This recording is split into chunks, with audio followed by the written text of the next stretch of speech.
on the pretext of working for the welfare of women, what is the corruption agenda of the Aam Aadmi Party behind this? Aam Aadmi Party has shown that this can be done without causing a significant damage to the state's. Women are increasingly appearing as an important vote bank. If you had to work for women, work like how Modi ji did. This is another scheme for the Aam Aadmi Party to just take out money from the exchequer's account and just use it for their own benefit. If women above the age of 18 gets a certain amount of money, it will definitely help to roll out the economy. Ultimately, they are the makers of the whole family system. It all started earlier on, many moons and decades ago with saris and pressure cookers. It quickly turned into other kinds of soaps. Then it came free cylinder. Then it came toilet. All of that has been coming in. And of late, we've seen a flood of direct cash transfers. We saw how the Ladli Behna Yojana turned it around for the Bharatiya Janata Party in the state of Madhya Pradesh. And practically every political party, it's not just one, they're all in where direct cash transfers are concerned to women.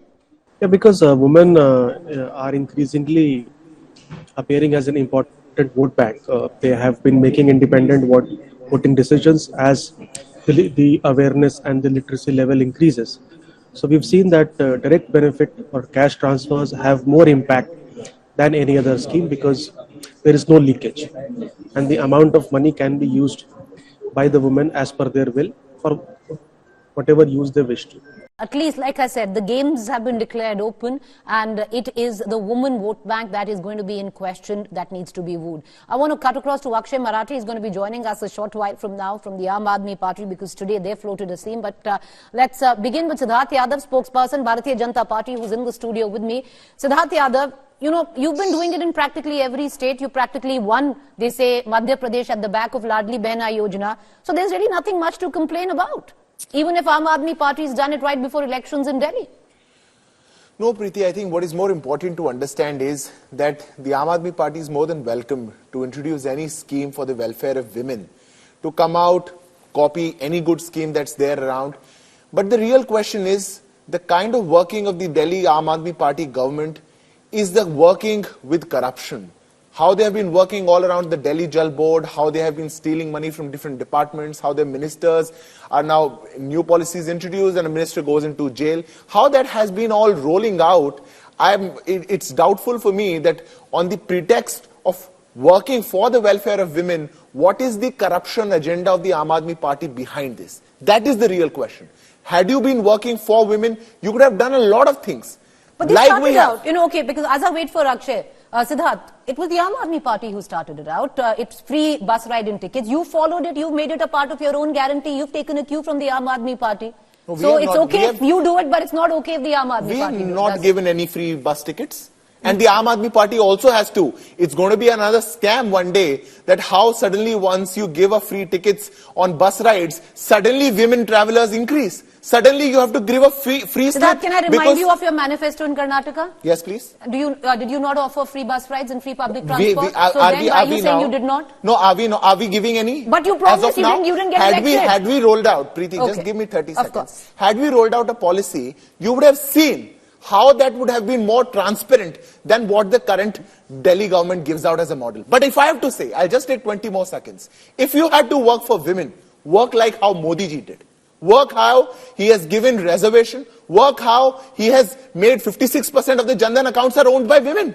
If houses are given in PM Awas Yojana, they are going to be registered for women names. We are first time seeing women pilots. We are first time seeing women entrepreneurs. If you are a startup holder, if Preeti, you open a startup tomorrow, under startup scheme, you're going to be given more money because you're women. You have to support them to come out, open your wings, contribute to the country and work more. But here is a model of the Aam Aadmi Party which is just trying to find, like all their models, like the Delhi Jal Board, they promised to do a yearly audit of the Delhi Jal Board. Why not? This is another scheme for the Aam Aadmi Party to just take out money from the exchequer's account and just use it for their own benefit. As long as you agree that you did offer the bus rides, which you denied, but that's fine, fair enough, you have your point. Akshay Marathe, I want to bring you in on this conversation, and yes, that's a point, Akshay Marathe, not appeasement. Empowerment. Today's decision by the Aam Aadmi Party government to give 1,000 rupees per month to women in Delhi might be one of the biggest women empowerment programs India has ever seen.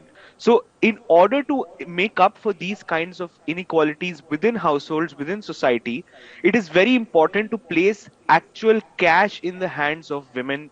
We have a situation where women are not able to get out to work, and so they need some kind of support. They can use that money to go to a doctor, they can use that money to feed themselves better, they can use that money to even educate their children better.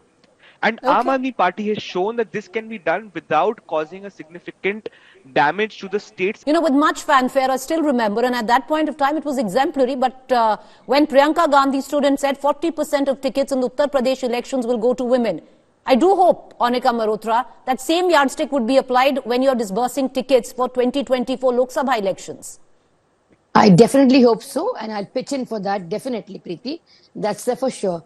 But let's get into the topic that we're talking about, Preeti, that, it's all about empowerment, because ultimately, after demonetization, look what happened to women. Whatever little money they could save, they should spend on the family affairs. Now with demonetization, with unemployment, with pricing rise, so much happening all over, they're unable to save anything, for the family. As said by Akshay also. The point is to empower them, rightly so. And Sheila ji started this with the girl child. She did that with education. Every girl child who went to school, after she crossed the 10th and 12th, got X amount of money. So that way, it was encouraged for them to study. Similarly, if women above the age of 18 gets a certain amount of money, it will definitely help to roll out the economy. Ultimately, they are the makers of the whole family system.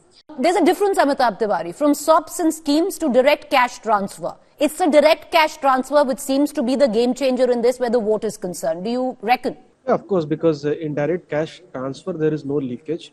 The amount of money can be used as per the wish of the women. So either on the education of children or whatever they wish to.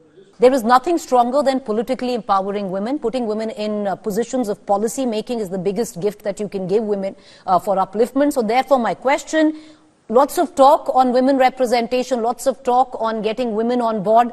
Even in your first list, it's 14%. It's abysmal, Siddharth. Preeti, first of all, I'll start with answering this question. It's not just talk. We brought a bill, we made it a law, we're going to implement it. We were the ones who, after independence, made it a bill. All these parties were the ones who have always opposed the women reservation bill, who have always stood against it. Some of them were even had to be, shunted out of the parliament, had to be taken away by the marshals when the women reservation bill was produced. Was when we were given them absolute majority, we brought it. That is point number one. Point number two, there's a difference between a promise and implementation. Had Arvind Kejriwal wanted to do this, he would have done it 6 months back. He could have implemented it and shown it to the people that yes, I can do it. I have this much budget. I can appropriate this much amount. I'll just take 20 more seconds and I can do it. But he did not do it. It is totally, absolutely for his political gains. Preeti, I want to correct the BJP spokesperson that this is not a pre-election promise that has been made in an election rally. It has been made as part of the budget of this year passed by the Delhi Assembly. It was introduced today in the Delhi Legislative Assembly by Finance Minister Ms. Atishi. It was introduced by the Finance Minister. The Chief Minister has made a promise after the budget speech was made by the Finance Minister. Out of the 4 names that you've announced, is there a woman representing Delhi?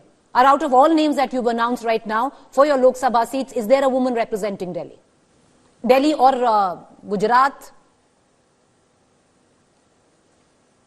Akshay Marathe? There isn't. Anyway, that's a rhetorical Punjab question. list has not been announced yet. Okay, fine. Okay, Your Punjab list is waiting yet for to the come. We're entire list, hoping and that you will we'll find see, some yes. women there. Fair enough. Onika Mehrotra, closing statements, ma'am, 20 seconds. There's none the richer. All three of you might argue against each other. You guys are doing exactly the same thing. And ultimately, this is appeasement. Onika Mehrotra, closing comments. I don't think so, Preeti, because it was we who gave 50% reservation to women. So it's the Congress party who was a champion of women empowerment all throughout. And for 33% reservation also, we pitched in the bill. The BJP never did that when they were, in the opposition. Now the point is, if you're going to have ifs and buts and not implement the bill, then obviously question will be raised. So the intent is not there. It's just a false promise, the same gimmicks that the Prime Minister and the Bharatiya Janata Party says of the guarantees.